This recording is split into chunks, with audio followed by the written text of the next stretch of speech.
جو سب سے بڑا مسئلہ پاکستان مسلم لیگ نون کی حکومت کے لیے تھا وہ تھا حلف نامے میں تبدیلی کا. ابھی جو حلف نامے میں تبدیلی ہوئی ہے اس کا اصل مسئلہ کہاں پہ خراب ہوا؟ اصل مسئلہ یہاں پہ خراب ہوا ناظرین کہ جب ایک ترمیم ہوئی یا جو بھی سارا معاملہ تھا اس میں واپس تو ہو گئے لیکن جو کردار تھے وہ ابھی تک سامنے نہیں ہے. تو اب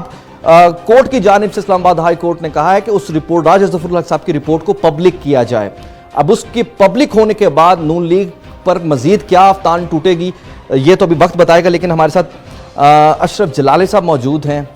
تحریک لبیک یا رسول اللہ صلی اللہ علیہ وسلم کے چیئرمین، ان سے کچھ بات کرتے ہیں. بہت شکریہ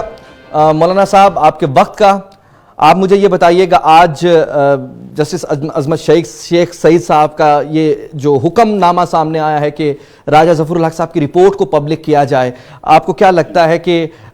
کتنا بڑا یہ حکم ہے اور اس سے کیا آئندہ اثرات ہوں گے؟ بسم اللہ الرحمن الرحیم. اللہ اکبر اللہ اکبر اللہ اکبر، لبیک لبیک لبیک یا رسول اللہ صلی اللہ علیہ وسلم. سب سے پہلے تو میں اس حکم کی بنیاد پر جسٹس صاحب کو خراج تحسین پیش کرتا ہوں. جو ہماری تو یہ 2 اکتوبر سے لے کر ہماری تحریک کے سلسلے میں چلی، دھرنے ہوئے، گرفتاریاں ہوئیں اور جیل برو تحریک. ہمارا یہی تھا کہ یہ راجہ ظفر الحق رپورٹ بہت جلد منظر عام پہ لائی جائے اور اس کے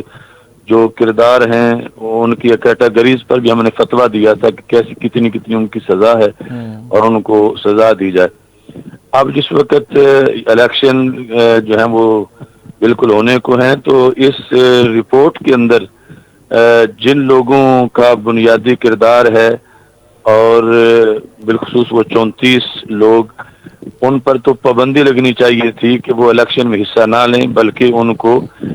سزائیں ہونی چاہیے تھیں. اور اگر اب وہ رپورٹ شائع ہوتی ہے اور نام آتے ہیں سامنے تو اس میں کوئی شک نہیں کہ یہ پوری قوم کا مطالبہ ہے کہ جن لوگوں نے ختم نبوت پر حملہ کیا وہ کسی بھی نرمی کے مستحق نہیں ہیں، خواہ ان کا کسی بھی جماعت سے تعلق ہو، ان کو سزا ضرور ملنی چاہیے چونکہ یہ ہمارے ایمان کا مسئلہ ہے اور اس میں کسی طرح بھی کوئی نرمی جو ہے وہ نہیں برتی جا سکتی. اور اس میں اول تو یہ ہے کہ یعنی خراج تحسین کے بعد میرا بھی یہی مطالبہ ہے کہ اب آگے اس کو فوراً شائع کرنا چاہیے، اس میں تاخیر نہیں کرنی چاہیے. آج رپورٹ تو پیش ہو گئی جبکہ 5 دن کا ٹائم حکومت کے وکیل، سابقہ حکومت کے وکیل مانگ رہے تھے، لیکن جس طرح آپ نے کہا کہ آپ کا مطالبہ یہ ہے، اگین ہم نے خاص طور پر توہین رسالت صلی اللہ علیہ وسلم کے معاملے پر جب اس سے پہلے بھی بات کی تو ہم نے تھوڑی سی تقسیم دیکھی جبکہ یہ معاملہ تقسیم والا نہیں تھا. کیا اس میں بھی جس طرح آپ نے کہا کہ ہم نے گرفتاریاں کروائیں، ہم نے یہ سارے مصائب جھیلے، تو ہم نے ایک تقسیم دیکھی اس عام ترین ایسے معاملے پر جس پر تقسیم ہونی نہیں چاہیے تھی؟ کیا اس پر بھی کریڈٹ ڈسکریڈٹ آئندہ آنے والے دنوں میں مختلف مذہبی گروپس کی طرف سے، سیاسی گروپس کی طرف سے لینے کی کوشش کی جائے گی؟ صورتحال ہے اور اب اگر اصل یہ چھپتی ہے